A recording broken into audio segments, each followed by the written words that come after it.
What's up, my people?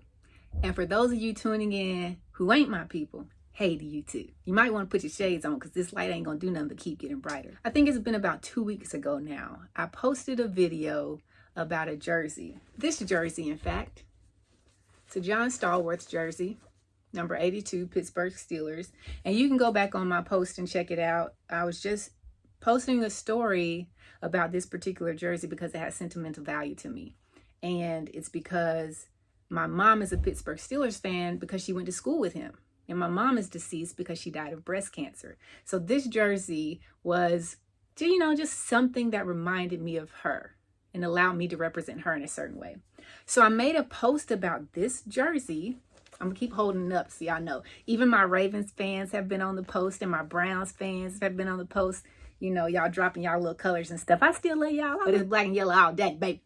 Anywho, even though I made a post about the jersey, it wasn't about the jersey. It was about me and the reason I was wearing that jersey now. That jersey was important to me. I haven't worn it in several years because I was married to someone who was controlling. So controlling that if I had things he didn't like, he would throw them out without my permission and without telling me. I had a pair of purple Nikes that I got from one of my best friends, thrown out.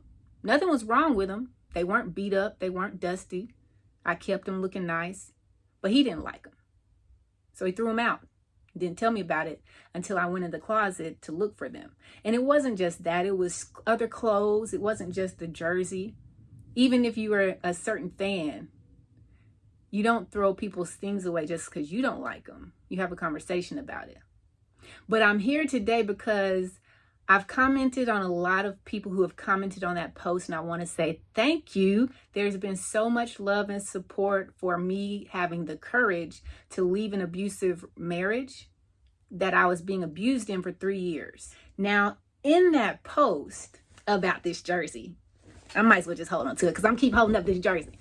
In that post, there were several people who supported me, and then there were some who had some opinions about a situation that they didn't really know anything about. One person in particular felt the need to air his opinions about my decision to leave. He hopped on my post. He was like, "Freedom?" ? I said, "Yeah, your girl is out. Thank God I got the courage to finally leave." And then he went ham sandwich on your girl. I've already screenshotted the comments because it's just so comical to me. But Proverbs 18:2 says, and this ain't my words, this is the Bible, in paraphrase, "A fool is someone who wants to air their opinions, but it doesn't have any concern for understanding." So I also am working on this thing where I'm learning scripture so that I can apply it to my life, so that I can actually use it in my life. And one of those scriptures that I'm holding dear to is Colossians 4:6, which says, "May your conversation always be filled with grace, seasoned with salt, so you may know how to respond to everybody."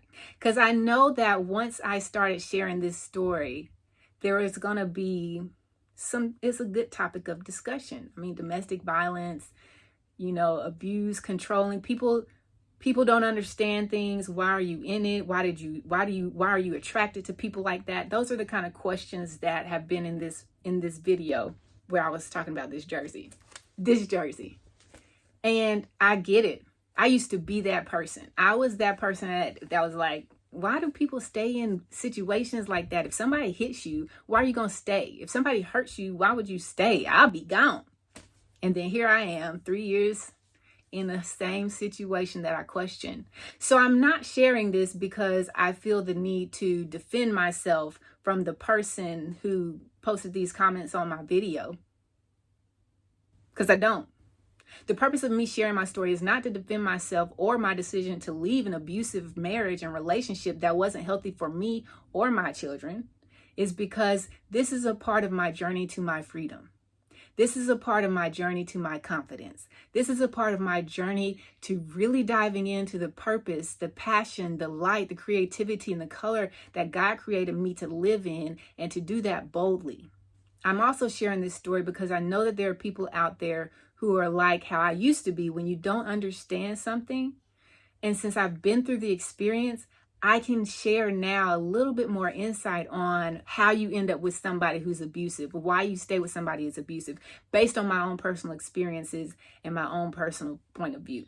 And the third reason why I'm sharing my story is because there are people out there who are still in abusive marriages, relationships, men and women, who are still holding on to something that's hurting them. And because the pain and the fear of letting go right now feels worse than the pain and fear of holding on. And I know that until that pain and fear of holding on hurts worse than the idea of the pain and fear of letting go, they're going to stay stuck. So I'm here to share this light of mine, and I'm going to let it shine with everybody and anybody who wants to listen, and anybody who wants to understand, and anybody who needs help or just needs to know that they're not suffering in silence by themselves. So let me get to my boy who decided to hop on my page in Proverbs 18:2 himself. And it's all love. It really is, because God is love. He's God's child. And I'm just trying to do my best to live a life that God will be proud of. It's because he left like 4-5 paragraphs. He said, "So you free?" And then I responded, "Yeah, I'm free. Thank God I got the courage." He was like, "No, ma'am, that's not smart at all.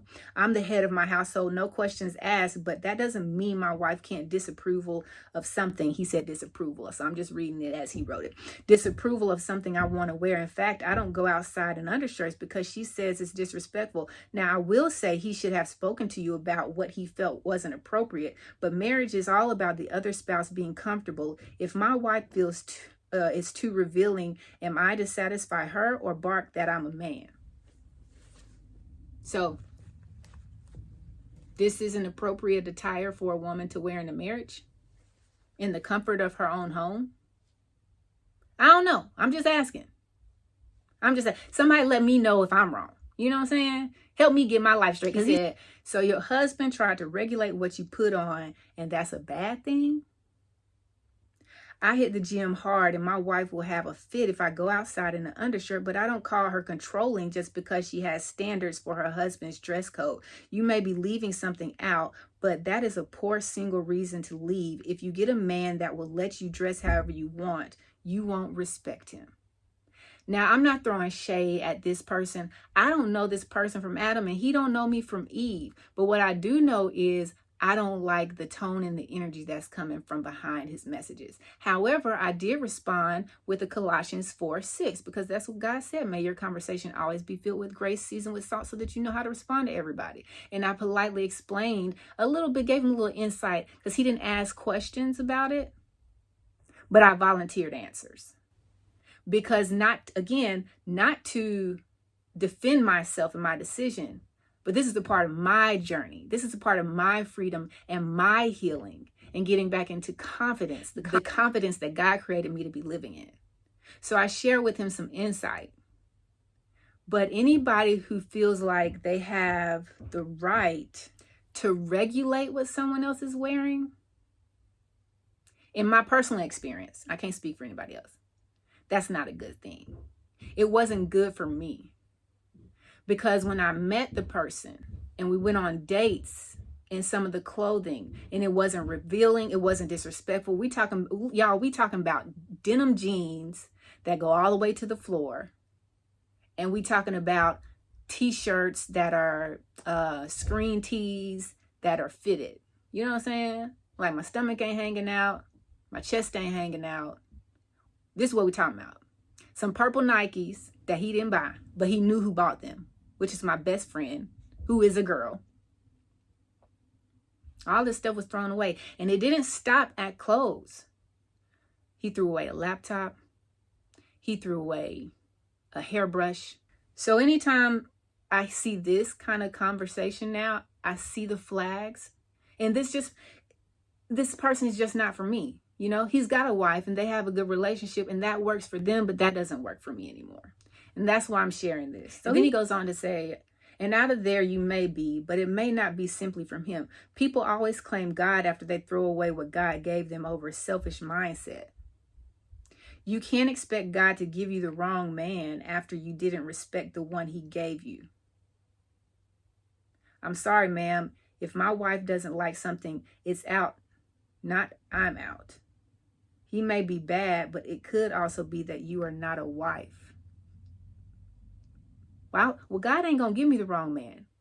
And God didn't give me this one. If we're going to be honest, let's be honest. Let's be transparent. Let's understand. God didn't give me this man. The reason I ended up marrying this man is because I was letting my decisions in the dating phase and thereafter be led by my own insecurities, my own shame, my own fears, and my own regrets, which is why I ended up ignoring the small flags that I did see, thinking that they weren't that bad. And then when they did get that magnified, I stayed anyways because I still had insecurities, fears, shame, and regret. That's why I got married to this person. For people who want to know why we pick these type of people and why we're attracted to these people, I wasn't attracted to that at all. That wasn't what was presented to me. There were signs, and I ignored them. But let's understand that what was presented to me is what I was attracted to. What I married and got afterwards is not what I thought I was signing up for. That marriage, that wasn't a marriage ordained by God. What God has put together, let no man tear asunder. People read that verse in churches all the time during weddings. But we act like every marriage that comes together was ordained by God, was put together by God. When a lot of these marriages are put together by emotional, in the moment feelings, or I just don't want to be alone for the rest of my life, or whatever reason. Let me tell you why I got married to him. So we got pregnant first, then we moved in together. I wanted to be married. We both talked about marriage, but I wanted to be married before my child came into the world because I wanted all of us to have the last name. That's why we got married by going to the courthouse and signing a piece of paper in January, and my son was born in March. So this didn't have anything to do with God. And if anybody is watching this who is in a situation or knows anybody is in a situation, or you have daughters, understand that it's not just about teaching them about a man respecting them. We got to teach our daughters to respect and love and find value and confidence in themselves. But we have to also help them understand how they can discover that within. Because my father treated my mom with respect. My mom treated my father with respect. I grew up in a 2-parent household. There was no abuse of any kind, verbal, physical, mental, spiritual, or anything, at least not that I saw for all of the years that I lived here with them. Yet, I still lacked confidence in myself. They supported me. They were always there for me. They were always uplifting to me, but I still lacked confidence in myself. And because of that, I allowed that to lead the decisions that got me in a place that I was never meant to be, because God doesn't want that for any of his children. But that's all. If y'all want to, you can go back and check that quick short video I posted about this jersey. I know my Browns fans and my Ravens fans gonna be up in here too. Y'all can drop them black and purple hearts and them brown and orange, yellow, whatever y'all are. Y'all can drop them because it's all love. I love y'all. I love y'all to pieces and back together again. But what I'm going to say here is this is not about me defending myself and my decision to leave an abusive relationship, an abusive marriage, and an abusive household. This is about me sharing my light, because that's all I'm on, is a journey to my own confidence, freedom, and to live the colorful life that God created me to live. And while I'm doing that, I'm going to get my voice back. Because I was suffering in silence for 3 years by myself, being cut off from my family, and people don't understand that. And that's okay. We got to start asking more questions. Let's tag that on to the things that we teach our daughters when they're in the dating phase. Ask more questions, because if somebody's not willing to answer your question, that's a flag. And I didn't ask enough questions.